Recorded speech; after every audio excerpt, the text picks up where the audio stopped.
how many hours a week do you work? 40, 50, maybe more. Now, imagine doing all of that and still not being able to afford a roof over your head. Not because you're irresponsible, not because you made bad choices, but because the math simply stopped working. The rent went up, the paycheck didn't, and every exit had a price tag you couldn't meet all at once. That is the reality for millions of Americans right now. 35.9 million below the poverty line. 22.7 million working families who can't afford their housing. A growing number of employed people who clock in every morning and sleep in their car every night. And the economy on paper, it's fine. GDP is up, unemployment is low, nothing to see here. But that's exactly the problem. Because what's breaking in America right now doesn't show up in the headline numbers. It shows up in the people behind them.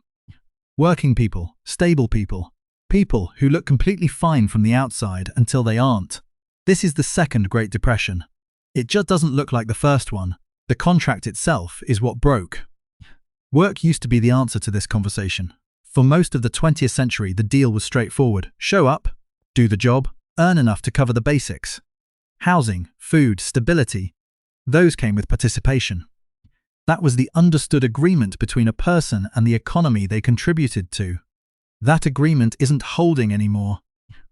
A full-time job in 2026 can mean a badge, a schedule, a regular paycheck, and still not cover rent in the city where that job exists. For millions of people, employment and stable housing have quietly come apart. Having one no longer reliably leads to the other. Nobody announced it. It just started showing up in the data. Here's what that actually looks like on the ground. Marcus is a 38-year-old home health aide working 40 hours a week in a mid-sized Midwestern city.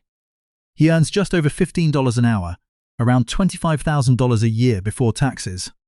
By every standard measure, he's employed. Consistent income, regular hours. He's not struggling by the definition most people use. Then his roommate moved out. The landlord raised the rent to match current market rates. Marcus couldn't cover the new number on his own. He applied for subsidized housing, but his income was technically too high to qualify. After moving costs, he couldn't put together a deposit on a new unit either. He ended up in his car for 11 weeks. Still going to work every day, still clocking every hour, still caring for someone else's family member every single shift, while having no stable place of his own to go back to when it ended. That's not a story about making poor decisions. It's not a story about addiction or laziness or any of the things people usually reach for when they hear someone is homeless. It's a story about a system where doing everything right is no longer sufficient to guarantee the basics. And here's the part that gets consistently overlooked. The barrier wasn't just the monthly rent number. It was everything that surrounds the rent number. First month's payment, security deposit, proof of income at 3 times the monthly rent, a credit score above a threshold Marcus couldn't clear after a medical bill went to collections 2 years prior, and a clean rental history which he no longer had after the gap. Every single one of those requirements is completely standard. None of them are unusual or unreasonable on their own, but together, stacked on top of each other, they form a wall that someone on the wrong side of the income line cannot clear all at once. You need money to get the apartment that would let you save money. The entry fee to stability is more than the monthly cost of stability. His paycheck was real, his effort was real. But the door into stable housing was locked by entry costs his income couldn't satisfy simultaneously. Not because he wasn't trying, but because the math didn't allow it. This is what the unemployment rate doesn't capture. The problem isn't always that jobs don't exist. Sometimes the problem is that jobs exist. People are working hard, and housing still says no. The math failing Marcus is not an isolated anomaly, but the direct result of a structural divergence decades in the making. To understand why a full-time paycheck no longer buys a roof, the timeline must be traced back to a fundamental shift in the American housing market that began in the late 20th century. For decades, the construction of entry-level housing kept pace with population growth. However, between 1980 and 2020, structural changes in municipal zoning laws, tax codes, and institutional investment strategies quietly altered the landscape. Municipalities across the country increasingly adopted restrictive single-family zoning regulations, making it illegal to build high-density, low-cost housing units on the vast majority of residential land. This artificial restriction of supply met a surging demand driven by urban population growth, creating a classic economic bottleneck. By the time the global pandemic disrupted supply chains in 2020, the United States already faced a severe shortage of affordable housing units. What followed was an unprecedented escalation. Land prices spiked, material costs skyrocketed, and labor shortages delayed construction timelines. Between 2019 and 2024, median asking rents across the United States rose by over 30%, completely eclipsing the rate of inflation and wage growth for working-class occupations. While corporate balance sheets and equity markets posted record gains, the wage floor remained rigidly sticky. The federal minimum wage stayed locked at $7.25 an hour, a figure unchanged since 2009. Even as state-level increases raised the floor in various regions, the gains were instantly cannibalized by the rising cost of commodities and shelter. This economic divergence created a geographic trap. In regions where jobs were plentiful, housing was completely unaffordable. Conversely, in regions where housing was cheap, the local economies offered few opportunities for sustainable employment.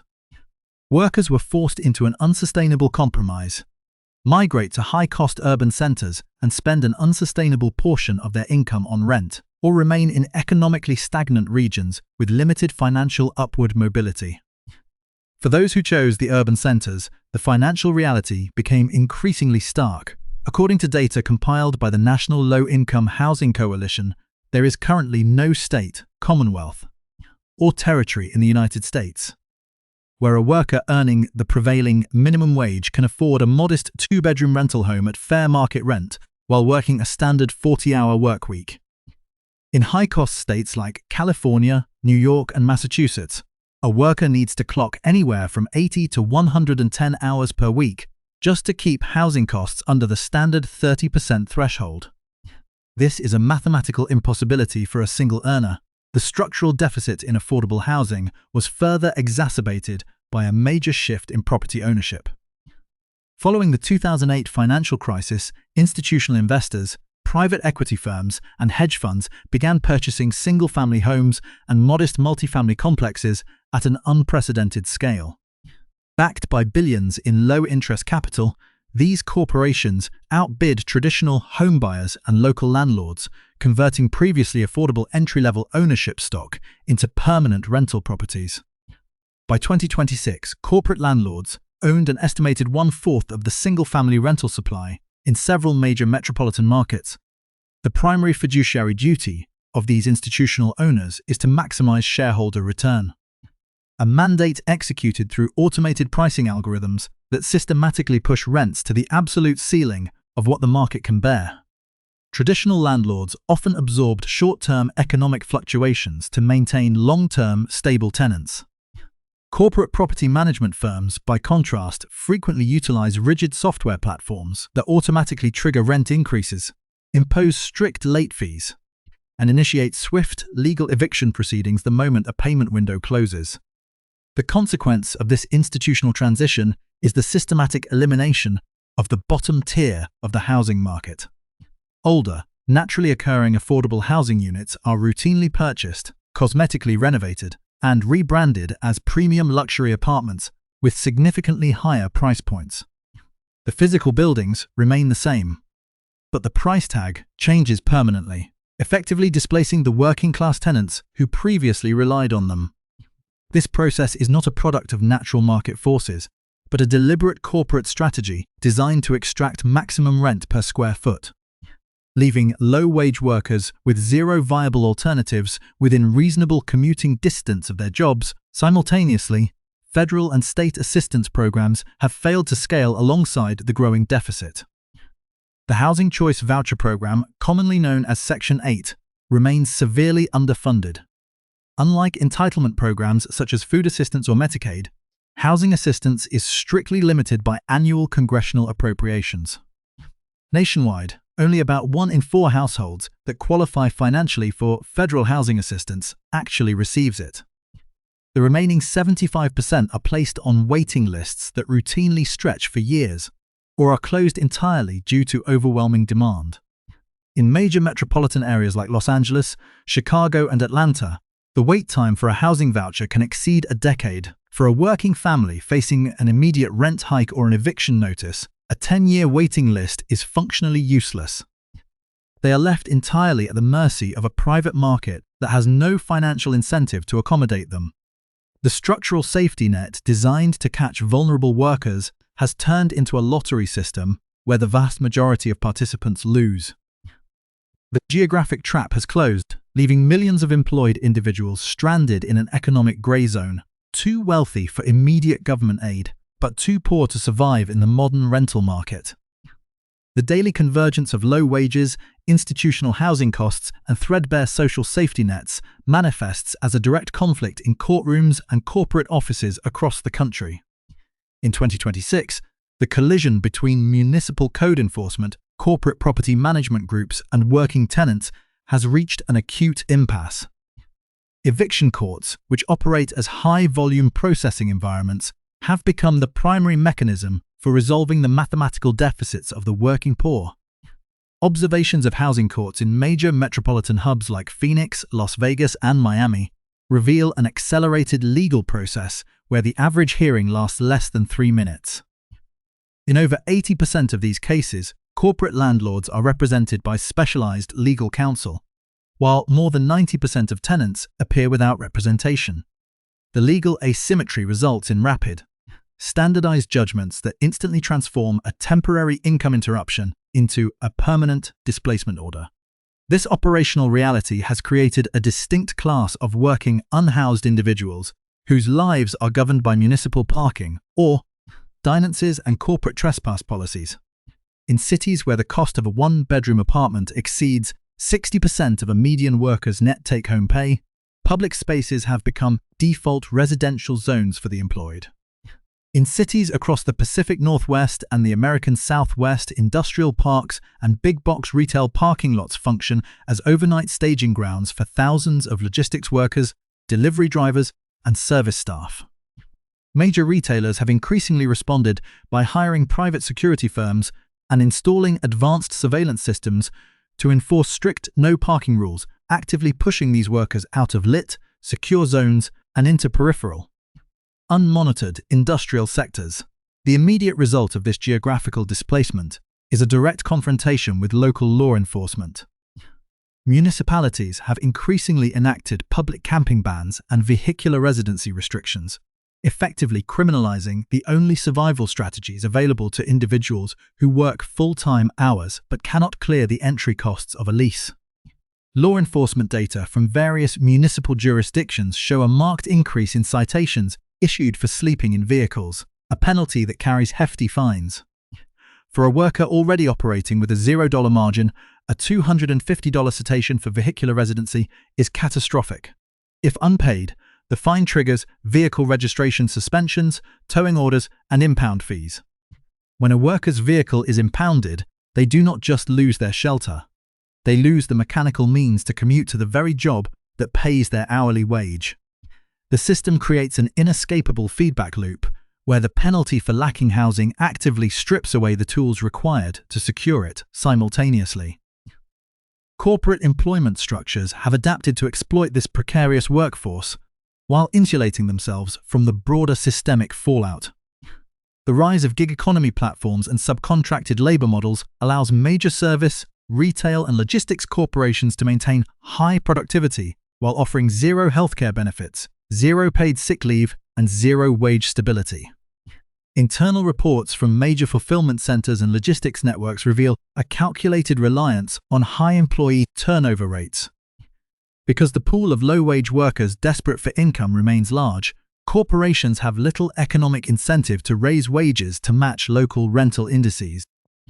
If a worker becomes housing unstable, experiences a vehicle breakdown, or suffers a health crisis that causes them to miss consecutive shifts, automated attendance algorithms routinely terminate their employment contract without human review. The clash has also reached the regulatory level, pitting federal agencies against state legislatures. In response to skyrocketing housing instability, federal agencies have pushed for increased tenant protections, including mandatory grace periods before eviction filings and stricter transparency regarding corporate junk fees. However, these federal initiatives face aggressive resistance from state-level real estate lobbies and industry associations. In multiple state legislatures, lawmakers have successfully passed preemption bills that actively ban local municipalities from enacting rent stabilization measures, tenant right-to-counsel programs, or source of income protection laws. These state-level laws ensure that corporate landlords retain absolute autonomy over pricing and eviction timelines, effectively blocking local governments from implementing targeted interventions to protect their own working populations from displacement. The structural gridlock is further complicated by the hidden mechanics of consumer reporting agencies. When a landlord files for an eviction, the action is immediately scraped from public court dockets by automated data broker corporations. This information is instantly compiled into tenant screening reports that are sold to property management firms nationwide. These reports do not differentiate between an eviction filing that was ultimately dismissed and a formal judgment of displacement. The mere presence of a court record flags the individual as a high-risk applicant. Consequently, working families who successfully paid off their past due balances or won their court disputes still find themselves systematically blacklisted from the formal rental market. Their only remaining options are unregulated, predatory housing markets, including weekly rate motels, unlicensed rooming houses, and substandard units where landlords demand exorbitant cash premiums to bypass the screening process. The conflict has moved beyond a simple disparity between income and rent. It has evolved into a deeply institutionalized system of exclusion that permanently tracks, penalizes, and profits from the financial precarity of the working